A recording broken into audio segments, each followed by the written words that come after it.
Disclaimer: this video contains heavy topics such as fictional sexual assault, racism, fictional paraphilias, kinks/fetishes, and grooming. No names or specific individuals are mentioned in this video to protect and respect their privacy. I will not redistribute pictures or screenshots of various callouts, as they contain contents and messages not suitable to young or impressionable viewers. I'm going to address the broader damage instead of specific incidents, as they're all similar in nature. But if you're curious about the extent of my actions, they're pretty easy to find online. I am not a healthy person to interact with. I got caught in the cycle of abuse and hurt and traumatized a lot of people, many of them younger than me, both through public exposure and private experiences. Throughout all this, I have apologized many times, because truthfully I never intended to hurt anybody, but intent doesn't mean anything in the grand scheme of things. Hurt was still caused. If you hurt somebody repeatedly in similar ways, there's something wrong with you, and you have to figure it out and work on it through any means necessary. Over the years, I have slowly grown, learned, and changed my ways, but I still don't see myself as a stable person. Here's a list of sections I'll go over. I'll include timestamps in the description. Sexually inappropriate. Why? I was a neglected and troubled child with a home that was sexually abusive. In conclusion, I myself am a CSA victim as well. Even so, it doesn't excuse all the trauma I perpetuated and carried out from my childhood into others. I have always found a fascination for dark fictional topics because I will see my own suffering reflected in it. And the more I learned, the worse the topics will get. By the time I'm 13, I grew a fascination with even darker fiction, such as fictional sexual assault, fictional incest, fictional necrophilia, the list goes on. Real-life cases of this I've been always against, though. Throughout my life, I have been consistently anti-violence, with the exception of self-defense. So let's get one thing straight, because I notice a lot of misinformation. I have never practiced any assault, nor ever planned or wanted to. No real pictures were sent or received. No advances towards minors were ever made. All the incidents involved, jokes, art, or discussions are related to fictional characters. How? It wasn't a fetishistic liking for it, but it will carry out in my art, stories, or jokes. I like showing it to people because it causes reactions and attention. Many even encouraging me because, quote unquote, it's just fiction. I don't blame all of them. Maybe they were troubled kids like me, or maybe actual creeps. I'll never know. We're talking about thousands of people here. Given my neglected upbringing, attention was a new thing to me. I finally existed? Portraying or discussing the worst fictional cruelty I knew of gave me a high, a spark among the constant dullness that I carry to this day. This continued for a long time, but as I got enough backlash, I quit portraying and discussing the topics. It wasn't instant, it took a while. A bit of a metaphor here, but I think it works. A parent hitting a child for causing trouble doesn't teach the child why the trouble itself is wrong. It teaches the kid that if they're caught, their parent is going to hit them.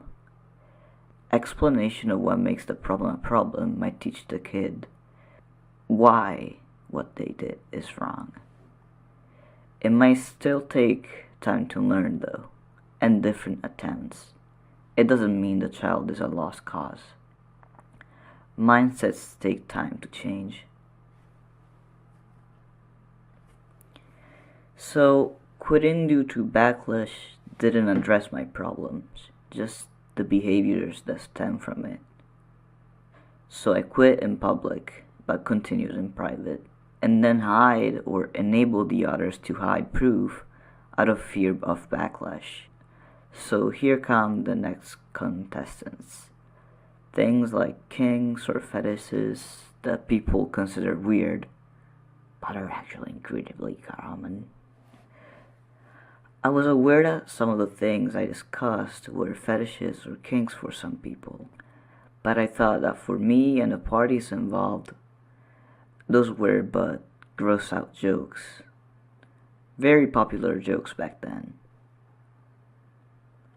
So when in the past I said it wasn't a fetish for me, I was not lying. I did not feel any attraction for it. But alas, if you joke enough about a fetish, eventually you'll go, oh fuck, I think this is no longer a joke.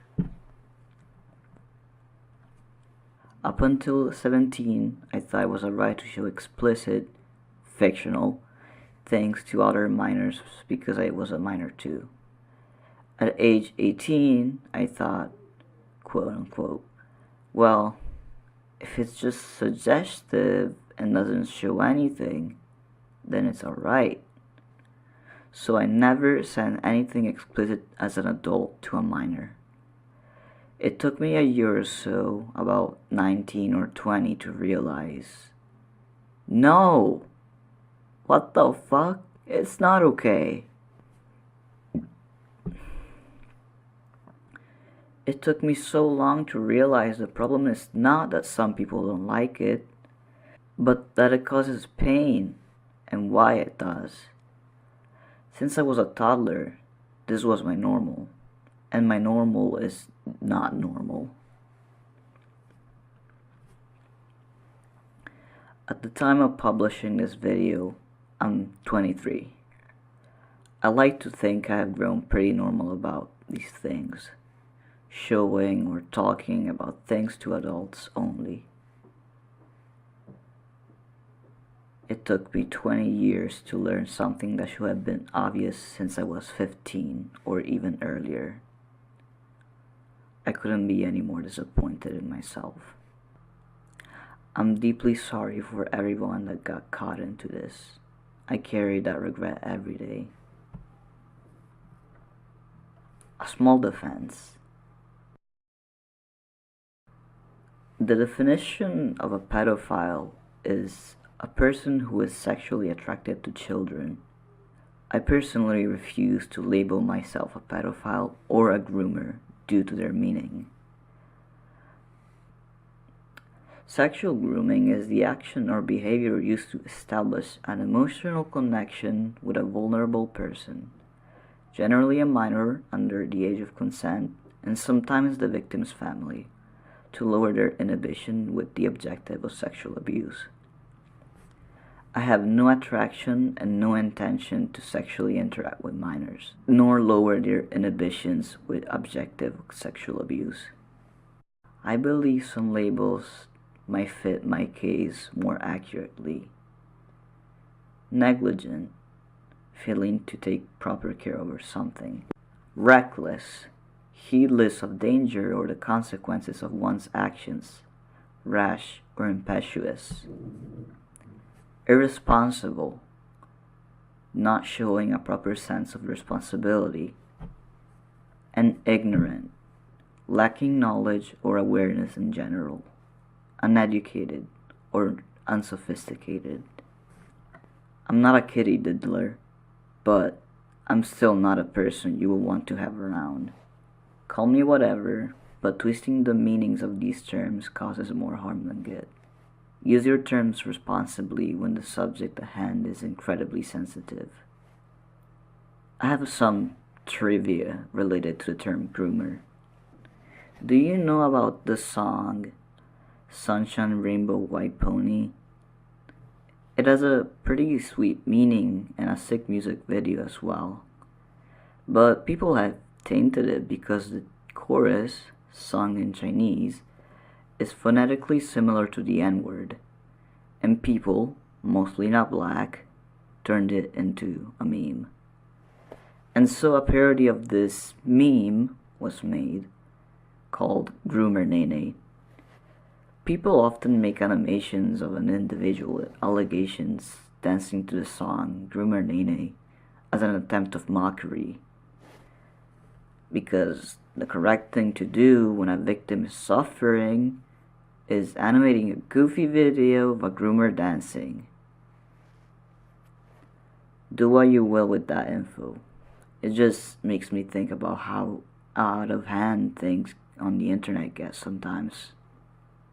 Also, I thought it will make for a smooth transition into the next section. Racism. This connects to the same issue I was talking about earlier. The logic of the cruelest thing you can think of is shocking, so you get a good laugh out of it. It resulted in me joking about racist things and slurs I can reclaim as a mockery of people that are actually racist. No need to try to make it make sense, because nowadays even I myself struggle to figure out how I got there. The definition of a racist is characterized by or showing prejudice, discrimination, or antagonism against a person or people on the basis of their membership of a particular racial or ethnic group, typically one that is a minority or marginalized. As a person, I do not hold any feelings of antagonism, discrimination, or prejudice towards people of different races. Therefore, I believe I don't fit that label. But not being a racist person doesn't mean you can't do racist things. The actions were accidentally racist, making jokes and saying words that don't belong to me. Even if not directed at an individual or a group, it adds on the oppression and struggle that people of color, especially black, already deal with. I deeply apologize for having been part of the issue. Those behaviors of mine have ceased after blurting out an unsavory joke with a slur I couldn't reclaim in a call. I noticed the discomfort, and from then on, I completely stopped. I was 19 back then. Nowadays, in my private life, I'm doing small things to help improve the quality of life of people of different ethnicities, such as joining protests or boycotts, enrolling in volunteer work, and attempting to get hired by civil service. I plan on making this a bigger part of my life. Message to my victims. Saying I apologize will never cut it, but I'm extremely sorry I caused long-lasting hurt and trauma. I know I sound like a broken record. I want to make things right so badly, but I have no idea what's fair and what isn't. So I decided on a middle ground. Soon after this video, I will stop interacting with people on the public internet. My email will be open only for business, my friends, ex-friends, and victims. Any other message will go straight in the trash bin. I will no longer interact with strangers or fans. This way, I hope to ease your worries of any further harm from happening. If you're a victim and I have never reached out to you, it's not because I don't care. It's because I'm too afraid of reopening wounds unprompted. But I'm open to talk for closure. Email in description. You matter. What happened is not fair. I'm sorry if I ever made you feel like you don't. Message to my friends and partner that recently left. I'm sorry I wasn't clear enough about the things I have done. I have often vented about it and tried to quote-unquote warn you about me being a bad person when I felt unstable. but I failed to communicate the real gravity of what I did. I thought I made it clear that I was or am a dangerous person. But I wasn't withholding information. It's just nearly impossible to tackle all the worst things you've done in detail unprompted. I don't think the average person is expected to air out all their worst mistakes without a reason to. I don't know a single friend that did that. Most people just want to think about anything else but their flaws. And I think that's normal, not malicious. If you would have asked me in specific, I wouldn't have kept the truth from you. But there's no way you would have known. I'm sorry. With that said, I still love you very much. You have taught me a lot about love. You're all funny and talented as fuck, and I don't regret a single moment with you. I don't think I deserved such cool people surrounding me. Thank you infinitely for all the great times. Saying I love you in my first language has always been difficult for me. It feels too intense in comparison to love you, but vi voglio bene. Thank you and goodbye. I wish you a bright future. What's next? While I have learned a lot of things, I still believe I'm a troubled individual. I don't want to hurt people, but I still get urges to say shocking things. Lately, it's mostly been self-deprecation. So, as previously mentioned, I'm leaving the internet as an individual, but not as an artist. I will drop everything if the world asks me to. But one thing is non-negotiable: creating and showing art. I'll continue uploading my work and working on my video game, comic, and songs. Dolly Chapter 2's development is a bit rocky due to the co-director and most of the team members leaving, but I will finish it. It'll just take some time. I'm sorry to disappoint the very patient fans once again. Whenever I publish art, warnings will be added accordingly in case I make anything that isn't suitable for everybody. That way, the responsibility and choice at that point is the user's. If the user is not old enough to make a mature decision, their parents or guardians need a bit more than a slap on the wrist and do their fucking job. Because at the root of all of this, it always comes back to neglectful parents. I'm starting a new life. A life where I don't rely on the internet, as it should have always been. I will job seek harder than ever. I will stop chasing numbers and that sweet 30% off tax ad revenue.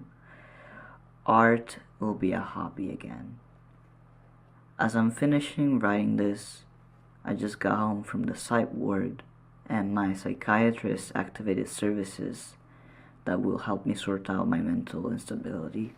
Just today I found out I have a personality disorder, so that's helpful knowledge to make progress. Soon I might rebrand too. If other people struggle associating with me, guess how hard it is for me to associate with myself. But to clear out any doubts, it's not to run from allegations. I've always thought that was stupid.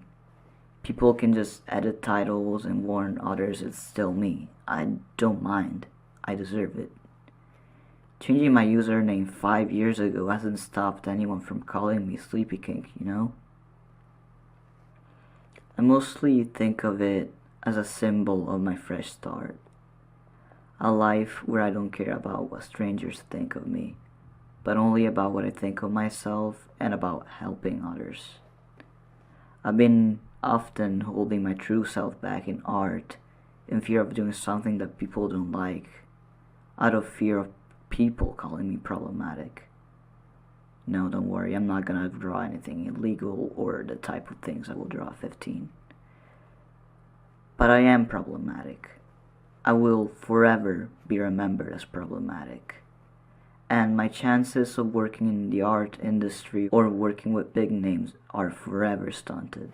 But there are many paths in life. I have lost a lot, and I will continue losing a lot. I will not let this define me for the rest of my life. In spite of what the world thinks and says, I'll keep on trying to be a good person. To those sticking around out of enjoyment or hatred, thank you. And to those that plan on leaving, I encourage you. Your comfort comes first. I wish you the best. From now on, I'm just an art gallery.